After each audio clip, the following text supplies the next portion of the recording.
Good evening. For WRCO News, I'm Joanne Krulotz. The Richland County Board of Supervisors will be considering the 2025 budget. Richland County Administrator Candace Pesch presented the proposed 2025 county budget to members of the Richland County Executive and Finance Committee last night.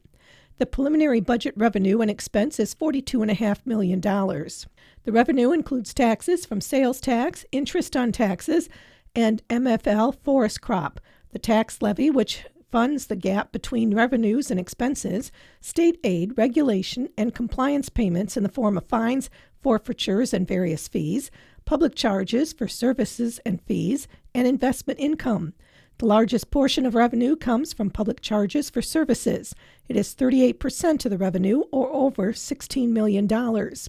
Expenses for the county include general administration, public safety, health and social services, and Pine Valley, the Tri-County Airport, highway administration, culture, which includes libraries and the county fair, public areas, which includes snowmobile trails, county parks, and Simons, the extension office, natural resources and land conservation, county planning and development, debt service payments, and capital projects.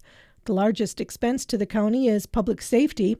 It represents 50% of the expenses, or $21.2 million.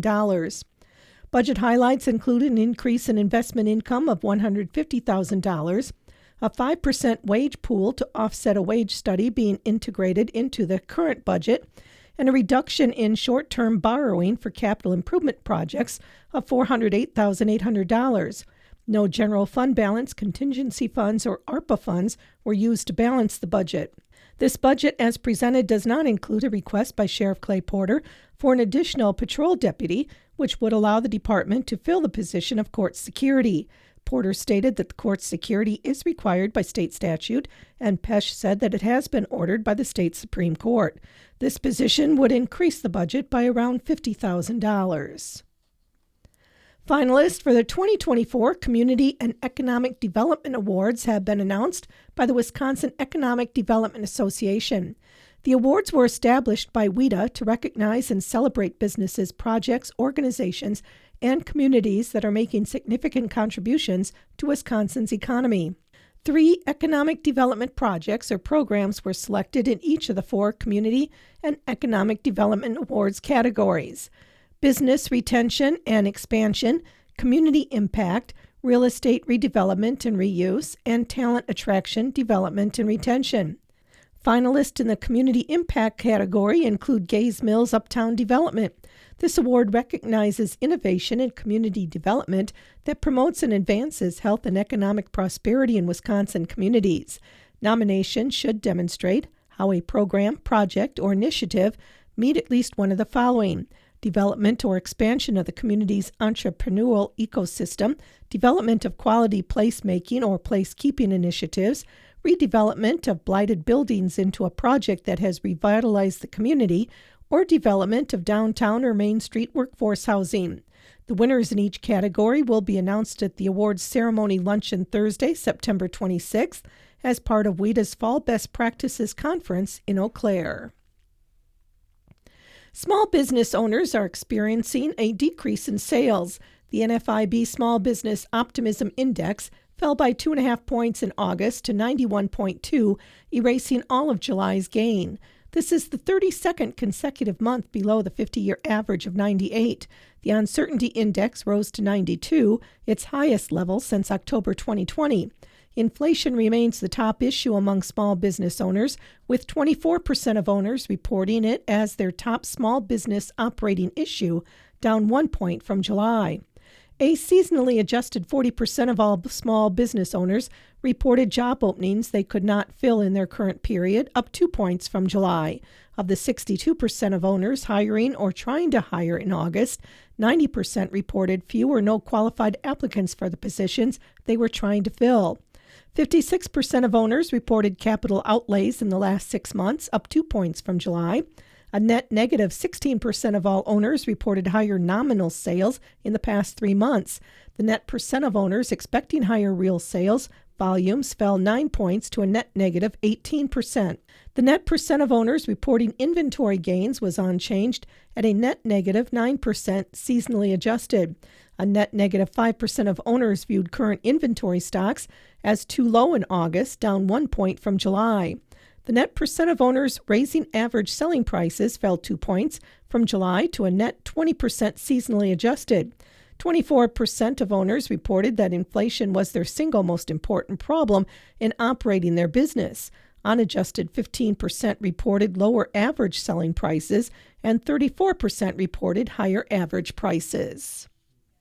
Civic Media political editor Dan Schaefer says Vice President Kamala Harris won last night's debate not just on style, but also on substance. I think on substance, on style, on so many different aspects, Kamala Harris had Donald Trump on his heels really from the very beginning, and he was never really able to recover. And it just felt like the same rambling Trump show that we've seen so many times over the last 8 or 9 years. There are a number of issues that people really care deeply about that Harris spoke to in a really substantive way. And I think we saw Donald Trump, just constantly falling back into conspiracy-laden nonsense. Schaefer says Harris's performance will make the most favorable impression on undecided voters who are just starting to pay attention to the race, as Trump played to his base of supporters while Harris spoke more effectively to swing voters. Senator Tammy Baldwin says Wisconsin may have fewer doctors if abortion isn't codified nationwide. Savannah Tomei Olson reports. A new report from Baldwin's office shows the impact overturning Roe v. Wade had on Wisconsin. Multiple studies have shown that people going to med school are less likely to choose states with abortion bans. Med schools here in the Badger State had a 10% drop in applications after the Dobbs decision overturned Roe. We are going to have severe issues in serving the needs of women in the state of Wisconsin. Baldwin sponsors the Women's Health Protection Act, which would codify Roe v. Wade nationwide. I'm Savannah Tomei Olson. Baldwin's opponent, Eric Hovde, supports an abortion ban after 12 to 14 weeks of pregnancy and says voters in each state should put the question to a referendum. September is Hunger Action Month in Wisconsin. Governor Tony Evers signed that proclamation Tuesday to endorse the efforts of the 6 Feeding Wisconsin member food banks serving the state. The goal of Feeding Wisconsin is to help their partners fight hunger, improve health, and strengthen local communities to provide Wisconsinites food and benefits they need. The organization says over 600,000 people in the state don't have enough nutritious food to eat and don't know where their next meal is coming from. There's more information at feedingwi.org. The Wisconsin Department of Natural Resources reminds hunters that archery and crossbow deer hunting seasons open Saturday. The 2 seasons run through January 5th, except in the 35 counties and metro subunits that have extended seasons open until January 31st. The early archery and crossbow seasons offer opportunities for hunters to harvest antlerless deer before they change their patterns and experience additional hunting pressure during the gun deer season. Bonus antlerless harvest authorizations remain available in many counties. Just like when hunting with a firearm, archery and crossbow hunters should always remember these safety tips. Always practice Tab K. Always wear a safety harness in a tree stand. Use 3 points of contact when going into or out of the stand. Use a haul line to bring the unloaded bow or crossbow into the stand. Let someone know where you are going and when you expect to return, and operate any ATV or UTV soberly and responsibly. As a reminder, all harvested deer must be registered by 5 p.m. the day after recovery using Game Reg online, by phone, or at a participating registration station. The DNR also reminds hunters of the mobile-friendly resources available on the DNR's hunting webpage. In addition to hunting regulations, season dates, hunting hours, and other valuable resources, the public can also find a list of public lands open to hunting using the DNR's Public Access Lands webpage. Wisconsin 130 will be closed for 2 weeks in late September or October before opening of the new bridges in Lone Rock to allow the Wisconsin 130 North tie-in roadways construction to be done safely and efficiently so that the new bridges can be opened to traffic as quickly as possible. 2 detours will be signed. The exact time frame will be dependent on weather. At the end of the 2-week closure, traffic will be opened on the 2 new bridges and the old bridges will be closed permanently. Digital message signs will be set out 7 days in advance of the closure start date to inform the traveling public. Access for emergency service vehicles will be maintained across the river at all times, and access to the properties on the north side of the river up to Porter Road will be maintained at all times. Access to Brace Memorial Park will be closed for the 2-week duration. The Richland Hospital and Clinics will offer a learning session about healthcare careers for 7th and 8th grade students. Club Scrub provides hands-on experiences that can pique students' interest in pursuing a career in healthcare. Participants work side by side with healthcare professionals, including technicians, doctors, nurses, and therapists.